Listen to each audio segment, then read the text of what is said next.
अस्सलाम वालेकुम my dear students, कैसे हो आप? उम्मीद है आप सभी ठीक होंगे। मेरा नाम है आमिर सलाम और हम पढ़ रहे हैं केमिकल इक्विलिब्रियम। आज हमारा लेक्चर नंबर 6 है और इस लेक्चर में हम डिस्कस करने वाले हैं effect of temperature on equilibrium constant और इसी में हम वैन हॉपर्स इक्वेशन का थोड़ा सा यूज़ करेंगे, उसी से काम लेंगे। इफेक्ट ऑफ टेम्परेचर जो आएगा इक्विलिब्रियम कांस्टेंट पे वो हम कैसे दिखाएंगे? वो हम दिखाएंगे by using Van Hoff's equation. ठीक है बेटा? तो लेट्स स्टार्ट।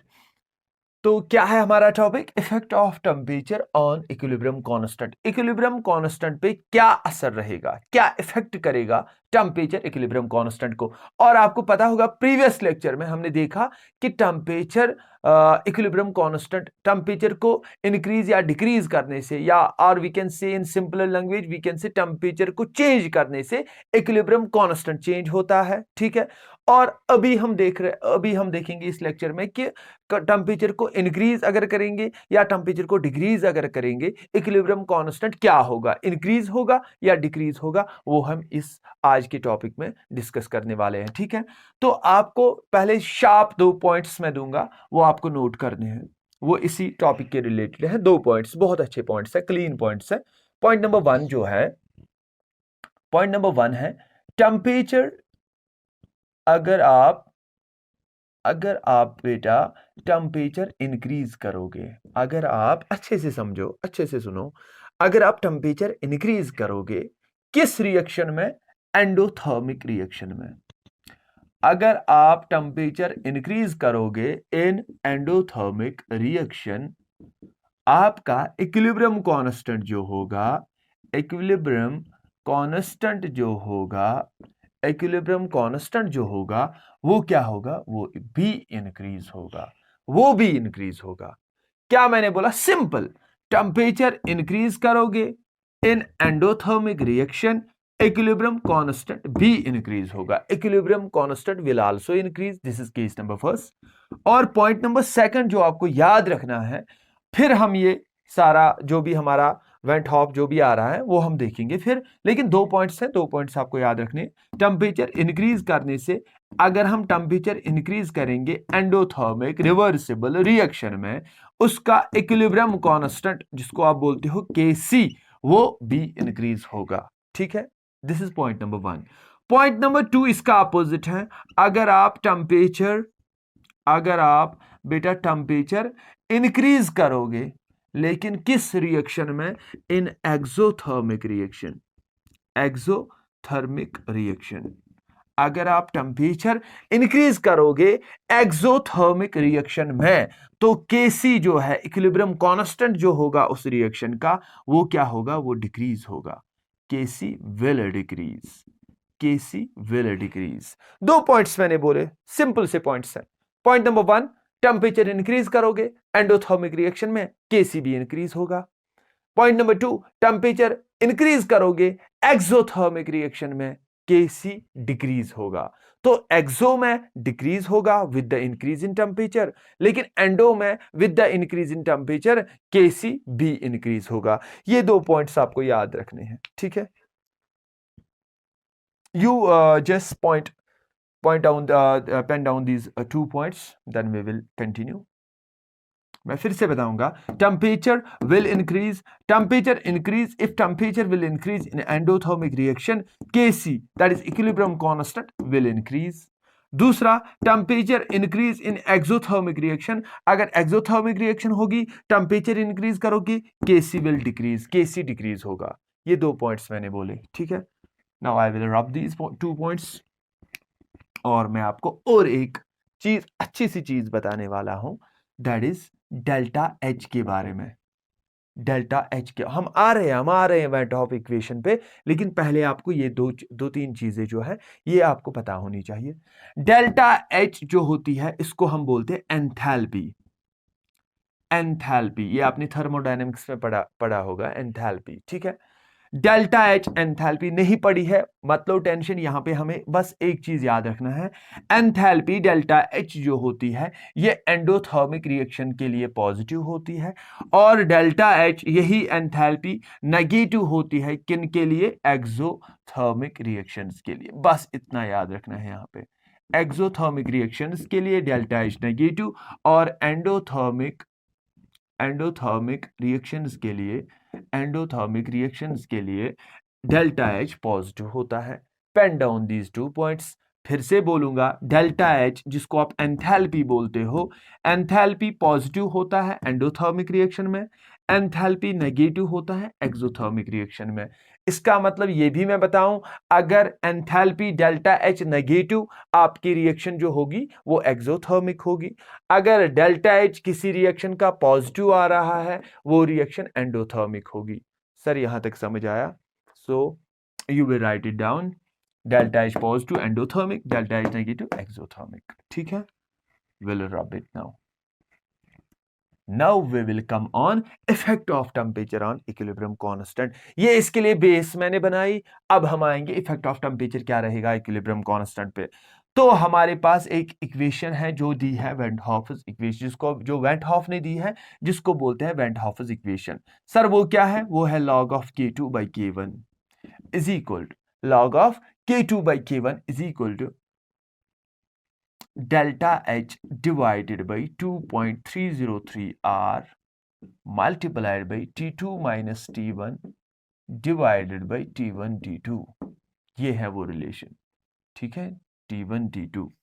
क्या मैंने बोला log of K2 by K1 किसके बराबर है? Delta H divided by 2.303 R multiplied by T2 minus T1 divided by T1 T2। और यहां पे ये क्या है? हम ये टर्म्स, ये जो मुख्तलिफ टर्म, बहुत सारे टर्म्स इसमें आ रहे हैं, वो क्या है? K2 and K1। ये क्या है? और इक्विलिब्रियम कॉन्स्टेंट्स और equilibrium constants at temperature T2 and T1 respectively। देखो उसका मतलब क्या है? उसका मतलब है बेटा, K2 जो इक्विलिब्रियम कांस्टेंट होगा किसी रिएक्शन का, ये K2 किस टेम्परेचर पे है? T2। और ये K1 किस टेम्परेचर पे है? T1। मतलब टेम्परेचर T1 जो इक्विलिब्रियम कांस्टेंट होगा वो K1 होगा, टेम्परेचर T2 जो इक्विलिब्रियम कांस्टेंट होगा वो T2 होगा। यहां तक क्लियर है? और इसमें क्या आया? Delta H। अभी मैंने बोला डेल्टा H का मतलब है एंथैल्पी।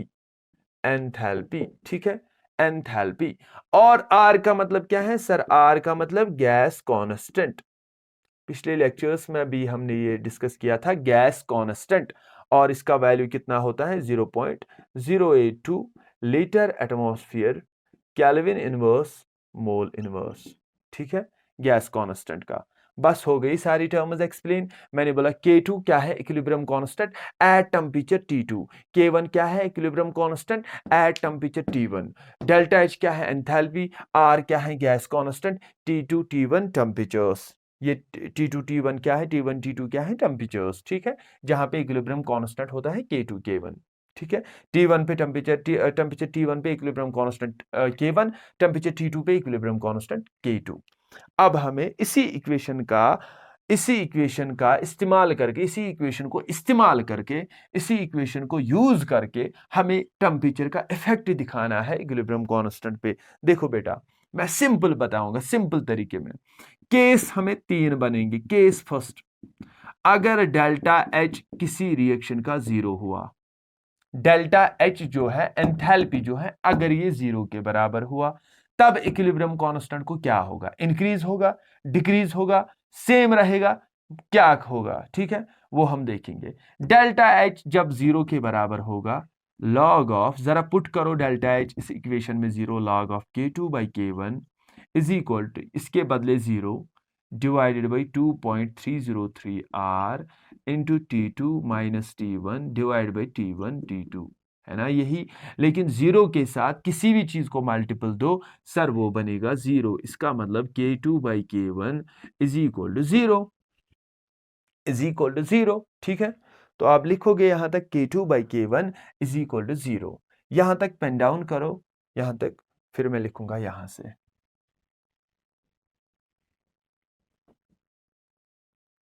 ये कौन सी इक्वेशन का यूज करते हैं हम? वेंट हॉफस इक्वेशन का। तो इसका मतलब है log of K2 by K1 निकला बराबर 0। लेकिन हमें पता है log of K2 by K1, 0 किसका log होता है? log 1 होता है बराबर 0 के। तो 0 के बदले मैं लिख सकूंगा log 1, बिकॉज log 1 जो है वो 0 ही है। बिकॉज log 1 जो है वो 0 ही है, तो मैं यहाँ पे 0 के बदले log 1 लिख सकता हूं। तो log और log कैंसिल होगा, तो K2 बाई K1 निकलेगा बराबर 1 के। और we can say cross multiple करके K2 is equal to K1 और K1 is equal to K2। देखो मैजिक ऑफ द इक्वेशन क्या है, यहाँ पे कितना अच्छा पॉइंट निकला हमें पॉइंट जो निकला, कंक्लूजन जो निकला वो निकला, अगर डेल्टा H किसी रिएक्शन का 0 होगा, उस रिएक्शन का टेम्परेचर इंक्रीज करने के बावजूद भी उस रिएक्शन का K1 जो होगा वो K2 के बराबर होगा।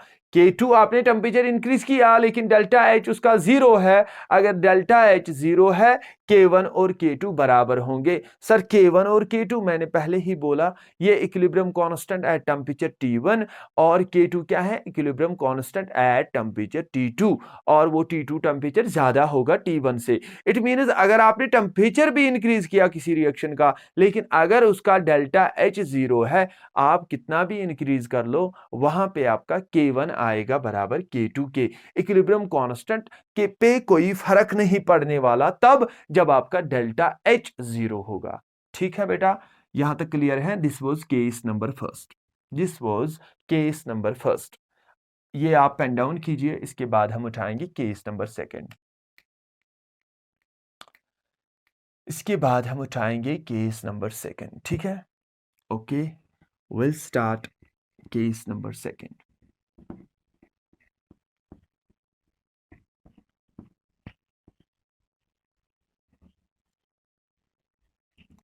तो केस फर्स्ट में हमें क्या निकला? K1 is equal to K2, लेकिन कब? जब डेल्टा H 0 के बराबर होगा। मैं फिर से ये वेंट हॉफ की इक्वेशन है ना, ये मैं लिख के रखूंगा यहाँ पे। क्या थी वेंट हॉफ की equation? K2 by K1 log K2 by K1 is equal to delta H divided by 2.303 R, 2.303 R, ठीक है, 2.303 R और multiplied by T2 minus T1 divided by T1 T2। यही थी वेंट हॉफ की equation. अब हमें लेना है केस सेकंड। केस सेकंड क्या है? जब आपकी रिएक्शन जो है वो एक्सोथर्मिक होगी। जब आपकी रिएक्शन जो है वो एक्सोथर्मिक होंगी, और मैंने पहले ही बताया एक्सोथर्मिक का मतलब डेल्टा H क्या है? नेगेटिव है। एक्सोथर्मिक का मतलब डेल्टा H क्या है? नेगेटिव है। और अब हम देखेंगे यहां पे log of K2 by K1, delta H के बदले नेगेटिव।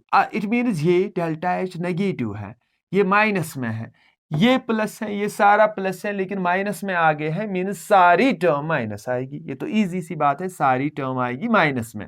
टर्म क्या होगी क्या नहीं होगी मुझे उसके साथ कुछ नहीं है, लेकिन सारा यहां से माइनस आएगा। अगर राइट हैंड साइड से सारा माइनस आया, क्या मैं नहीं लिख सकता ये जो सारा माइनस है, ये जो सारा माइनस है ये क्या है? ये है, क्या मैं नहीं लिख सकता ये जो सारा माइनस है ये तो है बराबर log of K2 by K1? क्या मैं नहीं लिख सकता ये log of K2 by K1 जो है ना, ये माइनस आया, क्या मैं नहीं लिख सकता ये है लेस देन 0? लिख सकता हूं। हाँ सर लिख सकते हो, क्योंकि ये सारा जो है ये आया माइनस में, इसका मतलब ये है log of K2 by K1 आया माइनस में, इसका मतलब log of K2 by K1 जब माइनस में आएगा इसका मतलब log of K2 by K1 है नेगेटिव। इसका मतलब log of K2 by K1 जब नेगेटिव है, मैं लिखूंगा ना log of K2 by K1 है लेस देन 0, क्योंकि हमारा डेल्टा H नेगेटिव आया है। तो इस नेगेटिव से ये सारा राइट हैंड साइड नेगेटिव बनेगा। जब नेगेटिव बनेगा, नेगेटिव का मतलब कब बनता है नेगेटिव? जब आप नंबर लाइन पे लेस देन 0 जाते हो तब नेगेटिव चीज मिलती है। तो यहां पे मैं लिख सकूंगा ना log of K2 by K1 is less than 0। इसका मतलब है log of K2 by K1 का जो वैल्यू आया ना, वैल्यू जब मैंने डेल्टा H नेगेटिव दिया वो नेगेटिव आया, इसीलिए मैंने लिखा log of K2 by K1 is less than 0। तो क्या मैं नहीं लिख सकता log of of k2 divide by k1 is less than log 0 के बदले log 1 लिख सकता हूं, क्योंकि log 1 होता है बराबर 0 के, तो log log कैंसिल होगा, k2 by k1 is less than 1, और जब आप क्रॉस मल्टीपल करोगे वहां पे निकलेगा k1 इंटू 1 k1, और वहां पे क्या निकलेगा k1, ऐसे मैं लिखूंगा k2 into 1 k2 less than k1, और we can say k1 less than k2 या ग्रेटर देन k2, सॉरी, और we can say k1 is greater than k2। ये निकला हमें दूसरा जो केस है। देखो दूसरा केस क्या निकला, अगर आपकी रिएक्शन एक्सोथर्मिक होगी, आपका K1 जो होगा वो बड़ा होगा K2 से, और वी कैन से जो K2 होगा वो छोटा होगा K1 से। सर हमें इसकी इंटरप्रिटेशन दे दीजिए, हमें ये समझाइए, ये जो केस निकला ना हमें ये समझाइए। देखो इसका मतलब क्या हुआ, इसका मतलब हुआ आपका रिएक्शन का टेम्परेचर जो था ना वो T1 था, आपने वो टेम्परेचर कहाँ लिया T2 पे, लेकिन जब T2 टेम्परेचर है ना, मतलब T1 को जब आपने इंक्रीज किया वो पहुंचा T2 पे, इसका मतलब T2 जो टेम्परेचर है वो T1 से ज्यादा है, हाँ इसमें कोई शक नहीं है। लेकिन जब आपने टेम्परेचर इंक्रीज किया T1 से T2 तक, लेकिन आपकी रिएक्शन कौन थी, एक्सोथर्मिक थी। जब आपने टेम्परेचर इंक्रीज किया T1 से लेके T2 तक, किस रिएक्शन में, एक्सोथर्मिक रिएक्शन में, जिसका डेल्टा H नेगेटिव था, उसमें जो K2 होता है, मतलब इक्विलिब्रियम कांस्टेंट जो T2 पे इक्विलिब्रियम कांस्टेंट आता है K2, वो लेस देन होता है K1। मतलब आपने टेम्परेचर इंक्रीज किया, वो आपने इंक्रीज किया, लेकिन इक्विलिब्रियम कांस्टेंट को देखो वो क्या हुआ, वो डिक्रीज हुआ, वो कम हुआ K1 से।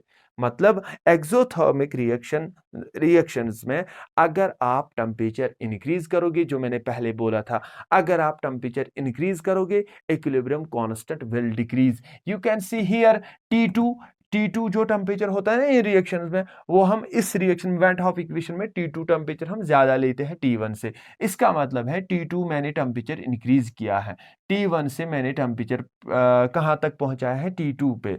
अगर T1 यहां पे है, मैंने टेम्परेचर T2 पे लाया है, लेकिन T2 टेम्परेचर पे T1 पे अगर K1 था, T2 पे K2 है, लेकिन K2 जो T2 पे है, T2 टेम्परेचर पे जो K2 है वो कम होगा K1 से। मतलब अगर K1 था यहाँ पे, K2 T2 टेम्परेचर था यहाँ पे, लेकिन T2 टेम्परेचर पे जो K2 होगा वो T1 टेम्परेचर पे जो K1 होगा उससे कम होगा। मतलब टेम्परेचर आपने इंक्रीज किया, लेकिन इक्विलिब्रियम कांस्टेंट जो होगा वो डिक्रीज होगा।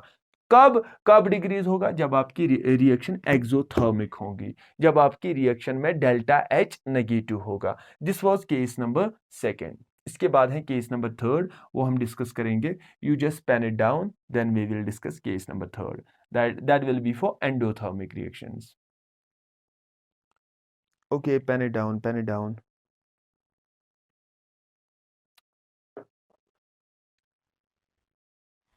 तो I will rub it, okay,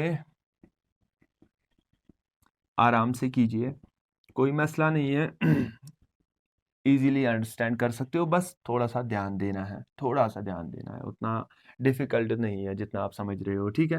तो दिस वाज के ये हमारी वेंट हॉफ की इक्वेशन है। अब हम केस थर्ड लेंगे बच्चे, केस थर्ड, ठीक है।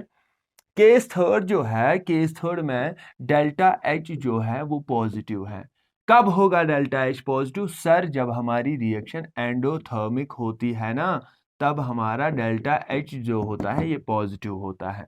तो डेल्टा H अगर ये पॉजिटिव है, देखो हमारा log of K2 by K1 है बराबर डेल्टा H पॉजिटिव, ये है डेल्टा H पॉजिटिव है, 2 divide by 2.303 R into T2 minus T1 divide by T1 minus divide by T1 into T2, ठीक है। ये सारा पॉजिटिव है, क्या मैं नहीं लिख सकता जो K2 by K1 log of K2 by K1 आया पॉजिटिव, आया ना पॉजिटिव, सारा पॉजिटिव है, तो क्या मैं नहीं लिख सकता log of K2 by K1 positive होता है ना, ग्रेटर देन 0, क्या मैं नहीं लिख सकता, अगर ये आया पॉजिटिव, मैं नहीं लिख सकता log of K2 by K1 जो है वो पॉजिटिव है, इसका मतलब वो ग्रेटर देन 0 होगा। क्या मैं नहीं लिख सकता log of K2 by K1 is greater then log of 1, क्योंकि log 1 होता है 0 के बराबर। मैं यहाँ पे ठीक से लिखूंगा log ऑफ 1, क्योंकि log 1 होता है 0 के बराबर। log और log कैंसिल हुआ, वहां पे निकला k2 by k1 is equal to 1, और इसको क्रॉस मल्टीपल करके आपको क्या आएगा, k1 is equal to k2। आपका क्या आएगा, नहीं sorry sorry, not k1 is equal to k2, के इसको बीच में है ना ग्रेटर देन साइन, आपको आएगा k2 is greater than k1, sorry, k2 is greater than k1, k2 is greater than k1, ठीक है।